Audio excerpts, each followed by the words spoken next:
할렐루야. 예, 우리 한번 인사 나누겠습니다. 힘을 냅시다. 예, 힘을 냅시다. 아름다운 밤이에요. 옆 사람을 보시면서 좀 진짜 아름답게 인사합시다. 아름다운 밤이에요. 당신은 참 아름답습니다. 체장님 너무 크게 하지 마세요. 예, 하나님이 은혜 주시는 밤이 아름다운 밤입니다. 믿으십니까? 하나님을 만나는 밤이 아름다운 밤입니다. 믿으십니까? 예, 참 이 하나님의 말씀과 우리가 딱 만날 때 어쩌면 그 말씀 때문에 인생이 달라질 수 있어요. 그래서 여러분 오늘도 하나님의 말씀이 선포되지만 뭐 매일 수요일, 매주 수요일, 주일, 금요일, 뭐 주일 오후 매주 말씀이 선포되지만 우리가 그 말씀 앞에 사모하는 마음으로 나의 마음을 옥토로 갈고 엎으면 하나님께서 때가 되면 우리 상황에 꼭 맞는 말씀을 주실 줄 믿습니다. 그래서 그 말씀이 딱 부딪혀오는 순간 내 본질이 변할 수 있어요. 내 생각이 변할 수 있어요. 내 길이 변할 수 있어요. 내가 품었던 지금까지 품었던 이 생각들이 다 어리석은 생각이고 그래서 하나님께로 철저하게 돌아가는 그런 시간이 되었으면 좋겠습니다. 믿으십니까? 예, 오늘 말씀은 시편 57편 보겠습니다. 시편 57편 전장을 다 읽겠습니다.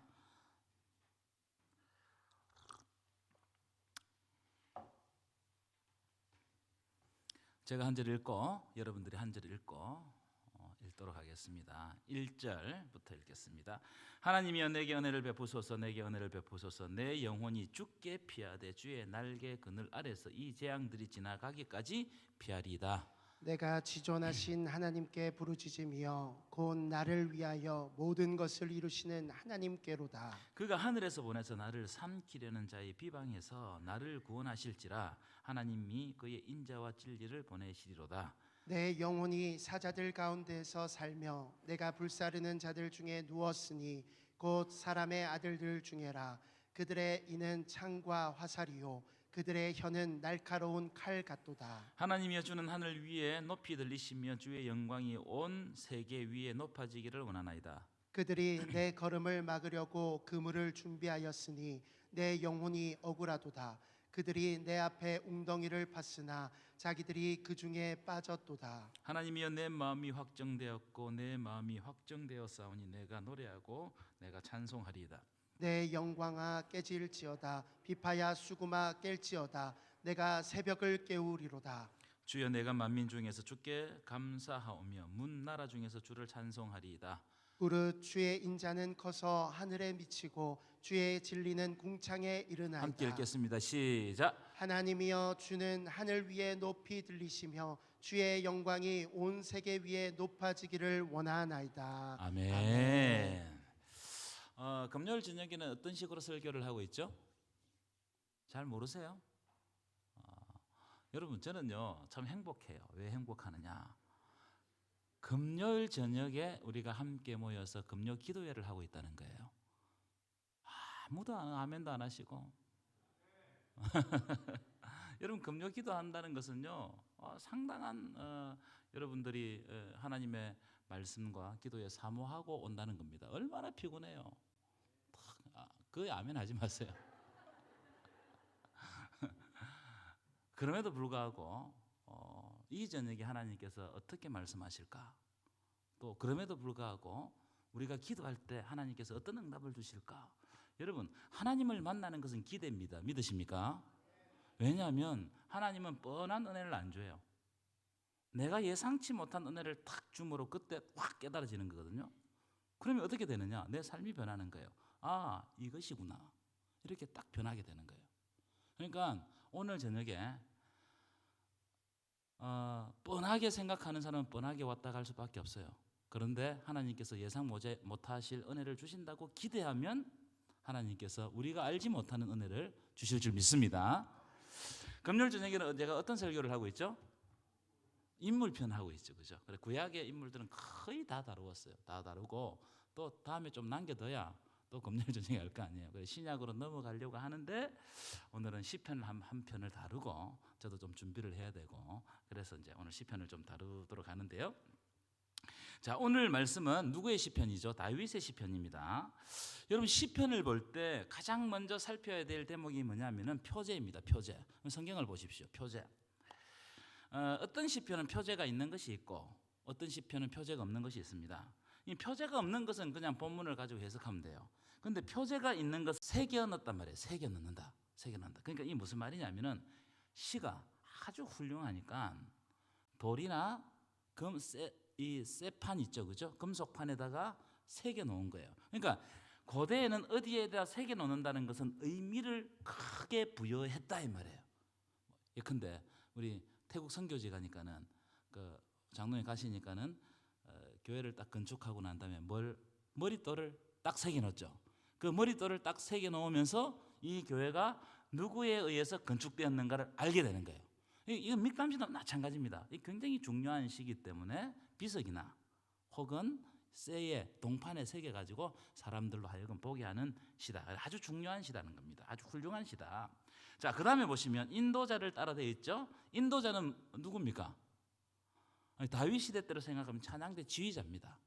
찬양대 지휘자를 말하는 거예요. 그러니까 구약 이제 이 시가 찬양대 지휘자라고 이야기하는 인도자라고 있다는 것은 구약의 예배 때 불렀던 찬양이라는 것을 알 수 있겠죠. 이 다윗 때 막 구약의 찬양이 막 엄청나게 풍성해집니다. 그때 이 온 회중을 모아서 하나님의 성호를 찬양할 때 이 찬양 가사가 쓰여질 가능성이 높다는 겁니다. 자, 그런데 보시면 알다스헷이라는 단어가 나옵니다. 이 뜻은 정확하게 무슨 뜻인지 알 수가 없어요. 제가 여러 주석을 찾아봤는데 뭐 이런 것이더라고요. 특별한 박자를 말하는 것이거나 아니면 어떤 곡이거나 어떤 리듬이거나 뭐 우리나라의 무슨 자진몰이 장단 뭐 이런 것이거나 아니면 어떤 악기인지 정확하게 알 수 없어요. 알 수 없는 건 알 수 없는 거예요. 억지로 해석할 필요가 없습니다. 자, 중요한 게 뭐냐? 아주 가장 중요한 것은 다윗시, 믹담시보다 더 중요한 것은 그 밑에 있는 말씀이에요. 뭐라고 되어 있습니까? 한번 읽어볼까요? 시작. 다윗이 사울을 피하여 굴에 있던 때에. 예, 그러니까 사울을 피해 다닐 때 굴에서 지은 시다 이 말이에요. 이게 오늘 시편을 규정하는 거예요. 이 오늘 시편은 뭐냐? 다윗이 사울에 의해서 쫓겨다니면서 굴에서 지은 시다. 여러분 사울은 여러분들 아시다시피 사울에 의해서 거의 평생을 쫓겨다녔습니다. 그래서 이제 오늘 본문은 엔게디라는 곳으로 도망갔던 것 같아요. 엔게디. 지도를 한번 보여주시고 지도. 빨간 점이 있죠, 그죠? 엔게디. 여기는 사해 죽음의 바다죠, 그죠? 사해 옆쪽에 붙어 있는 그런 광야입니다. 사막인데 여기는 아마도 유황불비가 내리고 하면서 사해 옆에 딱 붙어 있는 곳이니까 굴이 굉장히 많았습니다. 굴이 뻥뻥뻥뻥 뚫려 있어요. 근데 이제 이 굴이 참 특이해요. 여기가 이제 재앙을 받은 곳이기도 하지만 여기에 그 이스라엘 백성들의 서기관들이 이 굴에 들어가 가지고 하나님의 성경을 필사했던 곳이기도 합니다. 그래서 나중에 발견됐던 사본들이 사해사본 들어보셨어요? 외울 필요는 없어요. 사해사본 같은 것들이 이런 곳에서 발견되었어요. 이 지역에는 수많은 굴들이 막 미로처럼 막 뚫려 있어요. 굴 한번 보여주실까요? 굴. 예, 이런 굴들이 막 바위 속에 송송송송 뚫려 있습니다. 그래서 사울이 죽이려고 막 찾아오면 추격하면은 이 굴들로 싹 들어가 숨어버리는 거예요. 그럼 사람이 없어져 버려. 깜짝같이 없어져 버려. 그래서 이제 이 굴에 가서 숨는 거예요. 한 번은 굴 그대로 계속 띄워놓으세요. 사울이 추격해서 이 다윗이 굴 속에 숨어 있었어요. 굴 속에 수많은 굴이 있기 때문에 어떤 굴 속에 숨었는지 몰라. 근데 공교롭게도 다윗이 숨어 있는 그 굴에 누가 들어왔죠? 사울이 들어와가지고 뭐 합니까? 뒤를 보러. 더 이상 설명하지 않겠습니다. 들어왔어요. 그래서 다윗 입장에서는 죽이기 딱 안성맞춤입니다, 그죠? 다른데 힘을 주고 있으니까 다른데 신경을 못 쓰잖아요. 그런데 사울을 죽일 수 있었지만 이 다윗이 죽이지 않습니다. 왜 죽이지 않죠? 하나님께서 기름 부어 세우셨기 때문에. 자기가 세운 것이 아니고 하나님이 세우셨기 때문에 죽이지 않고 옷자락만 살포시 잘라가지고 보냅니다. 그러니까 이런 곳에서 지은 시가 오늘 본문의 시편입니다. 자, 1절 2절 보실 거 1절 2절입니다. 함께 읽겠습니다. 시작. 하나님이여 내게 은혜를 베푸소서. 내게 은혜를 베푸소서. 내 영혼이 주께로 피하되 주의 날개 그늘 아래에서 이 재앙들이 지나가기까지 피하리이다. 2절입니다. 시작. 내가 지존하신 하나님께 부르짖으며 곧 나를 위하여 모든 것을 이루시는 하나님께로다. 자, 지금 다윗은 사울에게 쫓기는 중입니다. 굴에 숨어 있는 중이에요. 근데 다윗이 구하는 게 있어요. 기도하는 게 있어요. 부르짖는 게 있어요. 뭘 가장 첫 번째 뭘 부르짖고 있습니까? 예? 성경을 보세요. 성경을 1절 띄워 보실까요? 1절 은혜를 구하고 있어요. 은혜를. 다른 여러 가지를 구할 수 있습니다. 여러분 우리가 뭐 기도하면은 여러 가지를 구하죠. 근데 다윗이 가장 첫 번째 오늘 시편에서 구했던 것은 하나님의 은혜예요. 하나님의 은혜가 중요합니다. 여러분 우리는 하나님 앞에서 어린 아이와 같은 갓난쟁이와 같은 자들입니다. 하나님의 은혜가 없으면 살 수가 없어요. 여러분 갓난쟁이는요 어머니의 은혜, 어머니의 보살핌이 없으면 살 수가 있습니까 없습니까? 없어요. 똑같아요. 여러분 하나님의 은혜는 우리에게 계속해서 공급되어야 됩니다. 믿으십니까? 하나님의 은혜가 없으면 우리가 살아있으나 죽은 자예요. 그러나 하나님의 은혜가 있으면 다른 사람들이 다 볼 때 저 사람 죽은 사람 같지만 하나님의 은혜로 살아나는 거예요. 그 장면이 어디 나옵니까? 에스겔 37장에 보면 마른 뼈 환상. 보십시오. 이게 무슨 말입니까? 은혜가 없으니까 많은 군대가 거기에서 떼죽음을 당했다는 거예요. 그런데 하나님의 생기가 임하고 하나님께서 역사하시고 은혜를 대해 주시니까 그들이 일어서는데 극히 큰 군대더라. 할렐루야. 여러분 우리에게도 이런 놀라운 체험의 역사가 일어나기를 간절히 소원합니다. 우리는 때때로요 살아가다 보면 여러 가지 일을 만나기 때문에 마른 뼈에 뼈처럼 될 때가 있어요. 은혜 없이 살아갈 때가 있어요. 막 딱딱하게 굳고 마음도 굳고 내 마음이 막 상하고 찢기고 내 삶도 뭐 형편없이 될 때도 많아요. 있어요 없어요? 있습니다. 그런데 은혜가 임하면 내 상황은 안 변했을지라도 나는 주님으로 말미암아 기뻐하게 될 줄 믿습니다. 그래서 그 놀라운 힘으로 말미암아 상황을 극복하고 이겨내는 거예요. 여러분 기독교의 그 아주 큰 그 은혜의 핵심은 뭐예요? 선치입니다. 선치. 내가 몇 번 말씀드렸죠. 선치는 뭐냐? 지금 여기에는 아무것도 변하지 않아. 근데 하나님께서 나에게 은혜 주실 것을 앞에 미래에 오실 것을 기대하고 그 미래를 당겨서 믿는 거예요. 아무것도 변하지 않았어. 근데 하나님께서 은혜 주실 것을 내가 믿고 부여잡고 그 어려움을 통과해 버리는 거예요. 믿으십니까? 그래서 우리는 지금 부활하지 않았습니다. 근데 우리가 왜 이 어려움을 극복하고 이기는 거예요? 우리에게 부활의 능력이 있기 때문입니다. 믿으십니까? 이것이 기독교의 그 믿음의 신비예요. 우리가 이 뭘 믿느냐? 뭘 믿느냐? 이렇게 깊이 생각해요. 여러분 사울은요 다윗은 지금 사울에게 쫓겨다니는 중입니다. 우리 같으면 어떤 기도를 했겠어요? 하나님 사울이 제발 쫓아오지 못하게 해주십시오. 저라면 그렇게 기도했을 거예요. 하나님 또는 내가 사울보다 더 큰 군대를 가져버립시오. 사울이 쫓아오도 아무 의미가 없게 해주십시오. 저는 그렇게 기도할 거예요. 아니면 내가 빨리 왕이 되게 해주십시오. 그렇게 기도할 수 있었을 겁니다. 그러나 사울은 은혜를 달라고 기도하는 거예요. 은혜가 생명입니다. 믿으십니까? 은혜가 생명이에요. 여러분 다른 모든 것보다 하나님의 은혜를 구하시는 저와 여러분 되시기를 간절히 축원합니다. 왜냐하면 하나님의 은혜는 변함이 없어요. 하나님의 은혜는 변함이 없습니다. 다윗이 왜 이런 기도를 하느냐? 하나님이 이 엔게디에서 하나님의 은혜를 구하는 기도를 왜 하느냐? 다윗은 사울을 피해 다녔잖아요. 그래서 그일라 땅으로 피해 갑니다. 그릴라 땅으로 딱 피해 가니까 마침 블레셋 사람들이 그일라를 침공한 거예요. 그래서 그일라 주민들이 잡혀가고 압제를 많이 당하는 거예요. 그래서 하나님께 다윗이 기도합니다. 하나님 어떻게 할까요? 내가 블레셋 사람을 치리이까? 이렇게 하나님께 물어봐요. 그랬더니 하나님이 그일라로 내려가라. 그들을 구출해라. 이렇게 명령하셨어요. 그래서 이 다윗이 자기 군대를 데리고 와가지고 목숨을 걸고 그들을 구출해요. 구원해 옵니다. 그런데 이 구원을 받은 그일라 사람들이 다윗이 여기 있다고 사울에게 일러 바치는 거예요.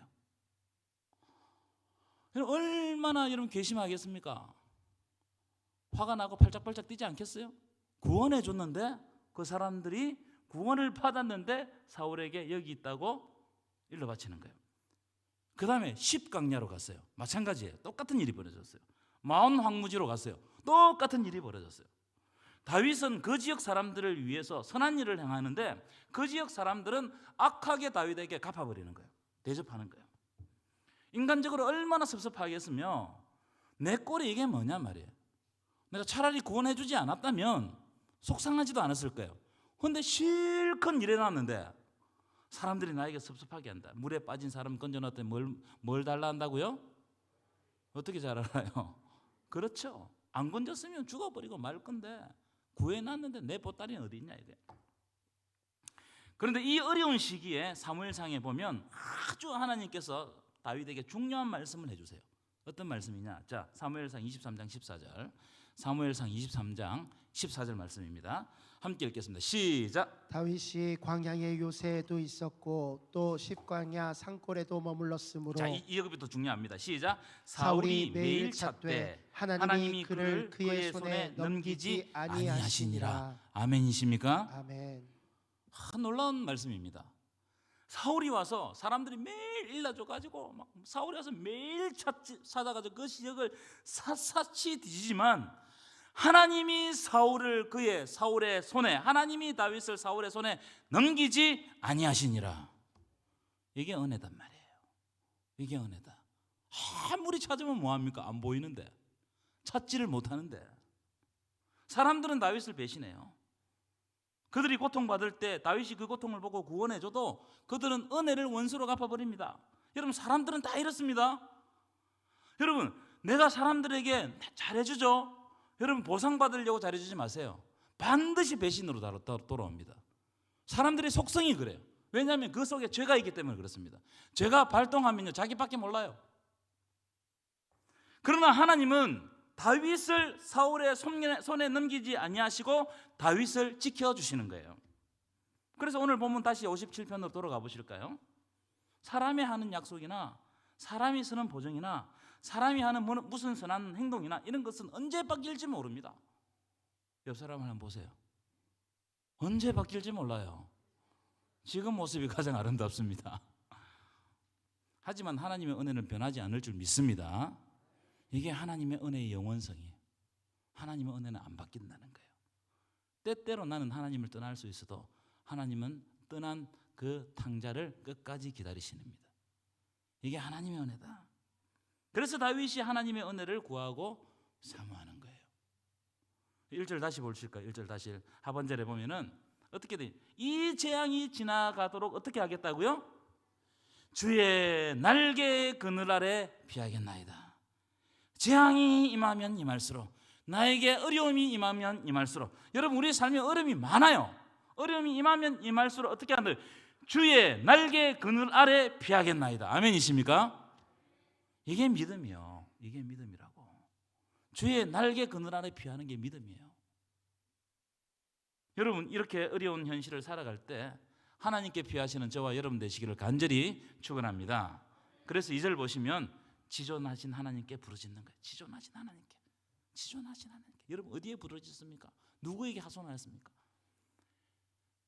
사람들에게 하소연하면 물론 여러분, 내 마음을 위해 가지고, 내 마음의 건강 상태를 위해 가지고 사람들과 대화를 많이 해야 돼요. 근데 사람들에게 한 하소연은요, 또 돌아와요. 나를 배신하고 돌아와요.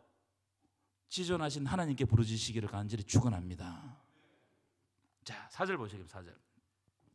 4절은 이런 이제 비참한 그 다윗의 상황이 다 그대로 드러나는데 4절 읽어보겠습니다. 시작. 내 영혼이 사자들 가운데서 살며 내가 불사르는 자들 중에 누웠으니 곧 사람의 아들들 중에라. 그들의 이는 창과 화살이요 그들의 혀는 날카로운 칼 같도다. 내 영혼이 얼마나 공고하고 두렵든지 그런 날이 있어요. 목사도 그런 날이 있어요. 공고하고 두려운 날이 있어요. 이거 어떻게 하지? 마치 사자들 가운데 사는 것 같아요. 굶주린 사자들 가운데 사는 것 같아요. 오늘 본문 그렇게 돼 있잖아요. 나를 잡아먹으려 하는 사자들의 이빨이 얼마나 날카로운지 그들의 이는 창과 화살과 같고, 창과 화살이 나를 막 찌르는 것 같아. 그들이 얼마나 나에게 대해서 비방을 많이 하는지요. 그들의 혀는 날카로운 칼과 같아서. 여러분 이런 때 한번 당해보셨죠? 사람들이 입을 벌릴 때마다 너무나 두렵고 그들의 말에 엄청난 마음의 상처를 입는다는 거야. 제가 오늘 태국의 강성민 선교사님하고 오래 통화를 했거든요. 참 그분 한 마음이 아파요. 여러분 기도 많이 해주세요. 왜냐하면 그분이 가가지고요 선교 적응하는데 엄청난 배신을 많이 당했더라고. 마음이 아파요. 마음이 아파요. 오늘도 오랫동안 이야기했는데 참 이야기는 다 할 수는 없고 이 선교사 사회가 얼마나 더티한지.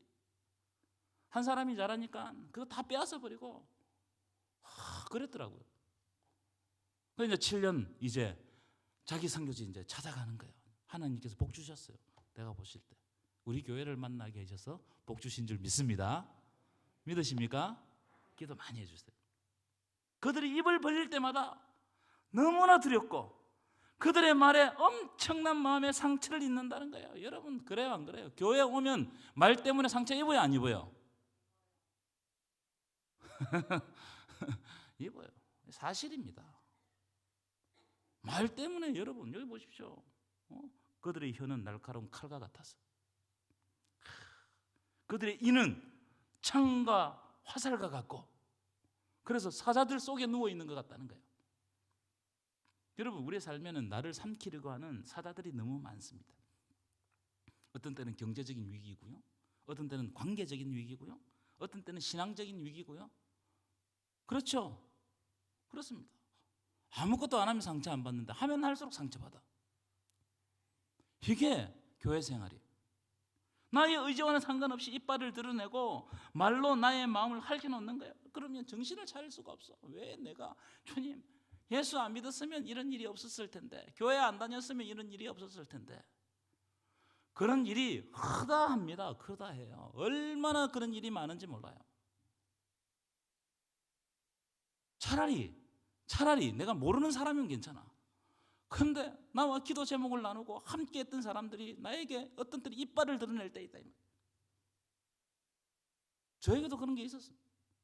자, 그런데 그 다음 구절을 보시면 이 다윗의 이 신앙이 왜 위대한지 여러분 이런 장면들을 우리가 봐야 돼. 이런 장면들을. 자, 5절입니다. 5절 시작.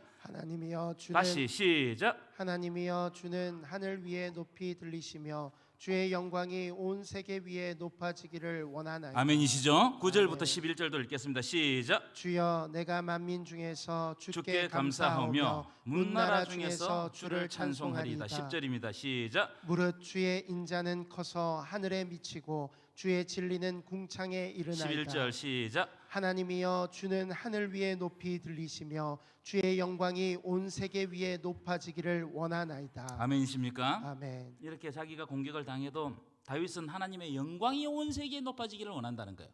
자기는 공격을 당해. 그런데 다윗의 마음에는 어떤 마음을 품고 있느냐? 하나님의 영광이 높아지기를 원한다는 거예요. 내가 만민 중에서 주께 감사하고 주를 찬송합니다. 왜냐하면 하나님이 하늘 위에 높이 들리시고 주의 영광이 온 세계에 높이 들리기를 원하기 때문이라는 거예요. 여러분 여기에 저는 영적 원리가 숨어 있다고 생각해요. 여러분 우리는요 우리가 낮아지는 거 손해보는 거 이거 견디지 못해요. 그렇지 않습니까? 조금만 손해봐도 못 견뎌요. 만약에 낮아지거나 내가 조금만 손해보면 큰일 납니다. 교회 안에서도 큰일 나요. 하나님 나한테 왜 이러시냐고, 저 사람이 나한테 왜 이러냐고, 이럴 수 있냐고. 여러분 그렇지 않습니까? 그래서 6절 그들이 내 걸음을 막으려고 그물을 준비하였으니 내 영혼이 어떻게 하다고요? 억울하다는 거예요. 내 영혼이 억울하다는 거예요.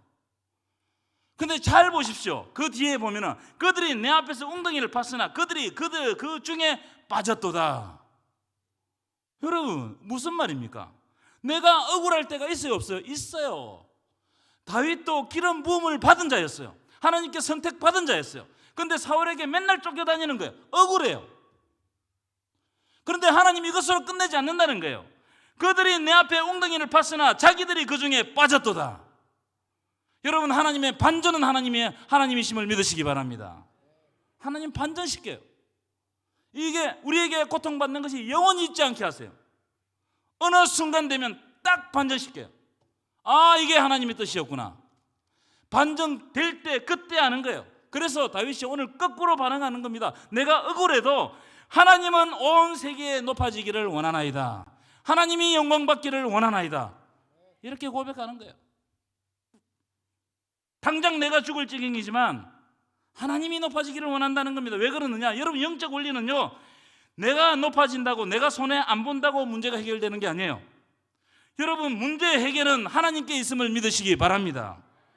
하나님이 높아지고 나는 낮아질 때 하나님은 우리의 영혼을 낮추시는 것이 아니라 다윗과 같이 하나님의 때에 다윗을 통해서 하나님도 높아지고 다윗도 높아지게 하는 거예요. 이게 하나님의 원리입니다. 여러분, 대접받으러 가지 마세요. 섬기십시오. 이게 영적 원리라고요. 섬길 때 그 사람이 높아가는 거예요. 예수 그리스도께서 십자가로 섬길 때 만왕의 왕이 되시는 거예요. 할렐루야. 마지막 7절입니다. 7절입니다. 시작. 하나님이여, 내 마음이 확정되었고 내 마음이 확정되었사오니 내가 노래하고 내가 찬송하리이다. 내 마음이 어떻게 했다고요? 확정되었다. 확정. 여러분, 오늘 확정하시기 바랍니다. 내 마음이 확정되었고 확정되었어요. 이 확정되다 말은 고정되었다 이 말이에요. 지금 고정시키겠다 이 말이에요. 내 마음이 하나님께 고정되어 있다 이 말이에요. 그래서 내가 하나님이 아니면 다른 것을 바라보지 않기로 결정했다 이 말이에요. 여러분, 마음을 결정하는 거, 마음을 확정하는 거 굉장히 중요해요. 마음이 확정되면 그때보다 세상이 달라보는 거예요. 여러분, 연애해 보셨어요? 감사합니다. 여러분, 그 사람을 사랑하기로 딱 결정하는 순간부터 그 사람이 달라 보입니다. 그래요, 안 그래요? 내가 예수를 믿기로 결정하는 그 순간부터 예수는 나의 구주가 되는 거예요. 이게 영적 원리 아닙니까? 마음을 확정해야 돼요. 마음을 집중해야 돼요. 어려운 시기면 시기일수록 내 모든 것을 내려놓고 하나님께 마음을 확정하고 흔들리지 않겠다고 결정해야 돼요. 이게 굉장히 중요합니다. 어떤 사람은요, 조그마한 일이 있을 때마다 흔들려요. 맨날 흔들려요. 왜냐하면 마음을 확정하지 않았기 때문에. 그런데 마음을 확정한 사람은 아무리 큰 일이 있어도 안 흔들립니다. 왜 그럴까요? 마음이 이미 하나님께 집중되어 있기 때문에. 여러분, 어디에 집중하고 있느냐? 어디를 바라보고 있느냐? 뭘 바라보고 있느냐? 그걸 알려면 내가 지금 뭘 하고 있는지를 보면 됩니다. 나는 내가 뭘 하고 있나? 내가 어떤 생각을 하고 있나? 내가 사람들과 대화할 때 어떤 대화를 하고 있나? 이걸 보면 내 마음이 어디에 확정되어 있는지를 알게 되는 거예요. 여러분, 하나님께 마음을 확정하시기를 바랍니다. 하나님께 마음을 확정하시면, 지금은 어려워요. 여러분, 시기가 굉장히 어려운 시기 아닙니까? 이 시기가 어려울지라도 하나님께서 흔들리지 않기 때문에 내 마음이 하나님께로 확정되어 있으면 하나님께서 우리를 붙들어 주실 줄 믿습니다. 이 저녁에 우리가 기도할 때 하나님께서 우리의 소원을 들어주시고 우리의 마음을 확정시키시고 우리를 붙들어 주시고 이 어려운 시기를 통과하고 돌파하게 하실 줄 믿습니다.